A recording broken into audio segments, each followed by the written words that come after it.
The night he offered his jacket to a shivering woman at the bus stop, he had no idea he was standing at the edge of a life he never imagined he deserved. Cold rain soaked the city, turning the pavement into a mirror of flickering streetlights. Daniel pulled his thin jacket tighter around his shoulders, already late for the last bus home. His paycheck had barely covered rent, and dinner that night had been instant noodles again. Life had taught him to keep his head down, to survive quietly, and to expect nothing more. That was when he noticed her. She sat alone on the metal bench, arms wrapped tightly around herself, her elegant coat clearly not made for weather like this. Her heels were damp, her hair slightly disheveled by the wind. Yet even in discomfort, there was something composed about her, an unspoken dignity that stood out in the rain-soaked darkness. Daniel hesitated. He had one jacket, one thin layer between him and the freezing night. But as another shiver ran through her, instinct overruled logic.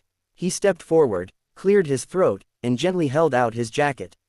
"You look cold," he said. "Please, take this." She looked up, startled. Her eyes, sharp yet tired, searched his face, as if trying to understand why a stranger with so little would offer so much.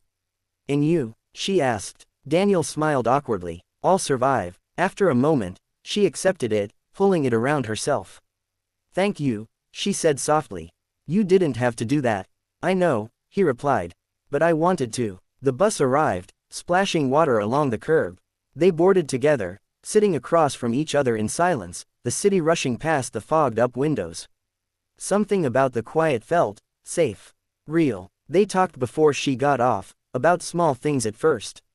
The weather, the city, missed buses and long days. Her name was Evelyn. She didn't say much about herself, and Daniel didn't ask. He never wanted to pry. He simply listened, and for reasons neither could explain, the conversation felt easy. When she stood to leave, she handed the jacket back. "I'll return this properly," she said with a gentle smile. "Tomorrow." "Coffee." Daniel almost laughed. Coffee felt like a luxury these days. But he nodded. "Sure." The next morning, Daniel nearly didn't go. His doubts were loud. What if she realized he had nothing to offer? What if she pitied him? Still, he showed up. Evelyn was already there, polished, confident, and warm. She returned the jacket, neatly folded, and insisted on paying for coffee. Over steaming cups, she opened up little by little. About the pressure of responsibility. About loneliness that money couldn't fix. About the weight of expectations. Days turned into weeks. Coffee became dinners. Conversations grew deeper. Daniel shared his struggles, his failed dreams, his fear of never escaping survival mode, his belief that kindness was the only thing he had left to give. One evening, everything changed. Daniel arrived at a sleek downtown building to meet Evelyn. As he entered the lobby, he froze. Her face stared back at him from a massive digital screen.